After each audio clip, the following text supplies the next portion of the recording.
Welcome back to the continuing adventures of the monad. Today, we will start by looking at the connection between causal light and physical light. It has been mentioned many times, but it is worth reiterating that the Solar Deva meditates in the causal world and the aspirant in the mental world. Both worlds are technically mental matter, but they exist on different triads, and in this way they are worlds apart.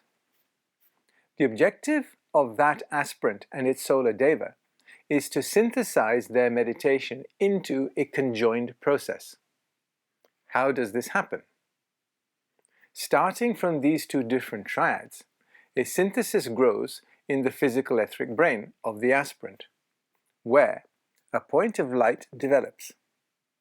The origin of this light is kindled in the causal envelope, which is controlled by the Solar Deva. It is worth mentioning here that light, as it is used in this presentation, has two meanings. It is firstly energy and how this energy manifests into a form of some kind. Form is matter, as energy cannot exist in isolation. The second point to note is that the term light and matter are synonymous. Light always represents the matter aspect of the Holy Trinity of motion, consciousness, and matter. When this point of light manifests in the brain of an aspirant, the thoughts of the aspirant and the causal ideas of the Solar Deva have found a point of rapport. A germ of a thought form has come into being. Note the term form. A thought is not just some nebulous fibrillation in the brain. It is an agglomeration of elemental essences in the mental envelope that is known as an elemental. A thought is a thing, something tangible on the mental plane. So what is being formed, and what purpose does it serve? The thought form, when it is complete, is an embodiment of as much of the divine plan of the hierarchy that the aspirant can grasp in their mental envelope. This happens in stages. As an aspirant and at the early stages of discipleship, in this case up to the third initiation, I3, the main objective of the monad is one of service. Beginning to stir within the monad at this time is the concept of unity as it applies to the love-wisdom aspect in World 46, the Unity World, which is the entrance into the fifth kingdom of nature. This unity is a unity of all things in all kingdoms. Why is it useful to ponder on such matters? Because superphysical ideas such as unity lead the monad towards an apprehension of what love, wisdom, really means in the fifth kingdom, and how this unity can have a practical and physical expression in the world. So, we have the Solar Deva and the monad jointly creating a thought form. It is a two-stage process. The Solar Deva focuses its causal energies towards the mental envelope of the aspirant, who then reorientates its forces of the first self to use these energies. This creative work is then done in three stages. The aspirant tries to achieve inner quiet, something that is easier said than done. It is very difficult to achieve directed attentiveness. When it is, however, achieved, the aspirant is now in a position, through symbols and the interpretation of life's experiences, to apprehend the purposes of the plan, and where they may cooperate. Note the term apprehend and not comprehend is used. The degree to which any plan can be activated depends on the development of the aspirant. In most cases, the aspirant will join with others on an already existing plan and add to the cooperative effort. However, for some more mature souls, there may be an opportunity to bring a new plan into operation, which then goes on to manifest as a group activity. To qualify to do the latter involves the monad being free from personal ambition. In the next stage, the aspirant learns to clearly perceive the inspiration from their Solar Deva and then be able to reflect on it.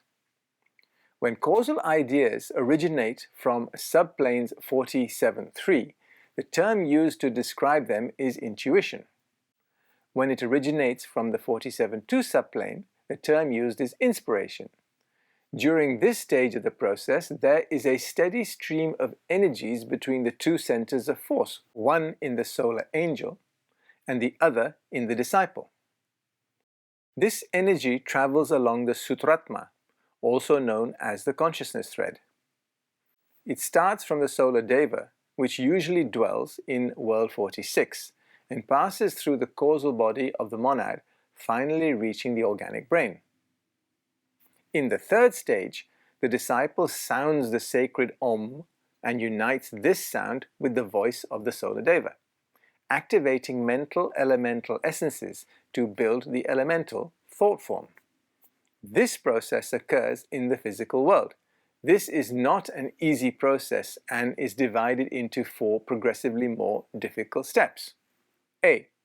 The disciple endeavors to live as if they were a causal self. B. The monad seeks to use the causal energies cascading down from the second triad to control its envelopes of incarnation. C. The next step is to hold waking consciousness steady in the causal envelope. And finally, D. To keep the monadic focus in causal consciousness, the disciple steadily directs its attention to the elemental thought form. Okay, so we have 3 stages and 4 steps. Should be a breeze, right? Well, things are never that easy. It is all very well drawing down causal energies into a mental envelope. But does that mental envelope have the capacity to interpret that energy / thought form / elemental? Can that energy be transformed into an elemental that accurately represents the original idea? Once that idea is formed, can the aspirant, or more likely a disciple, interpret that causal idea correctly enough to transmit that idea to others? Quite often, ideas need to be further reduced in scope and scaled so that they can be apprehended by the majority of monads that are focused in their emotional, not their mental bodies. Putting that idea aside for a moment, the aspirant needs to learn to express themselves in a triplicity of forms. These modes of consciousness have to be causal, mental, as well as finally being expressed through the physical etheric brain.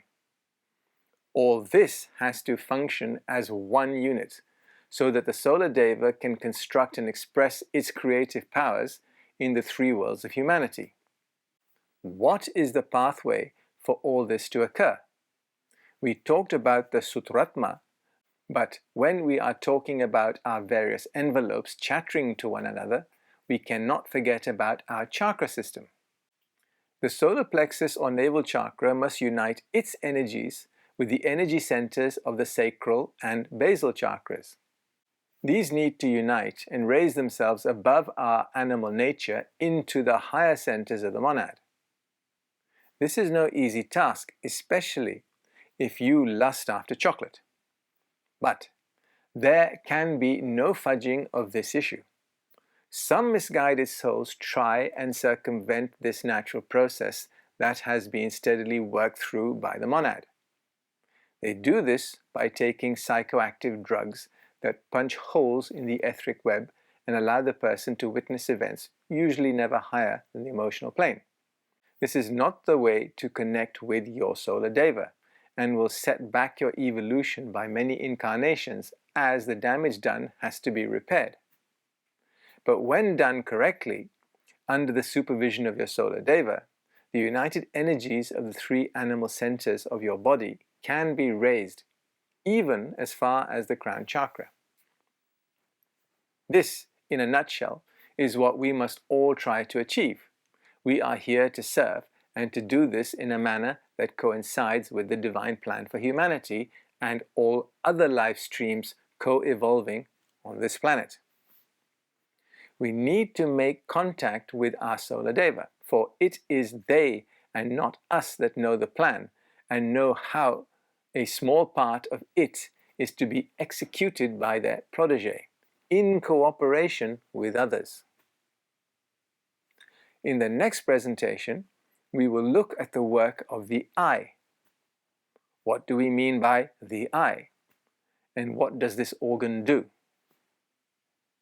Thank you.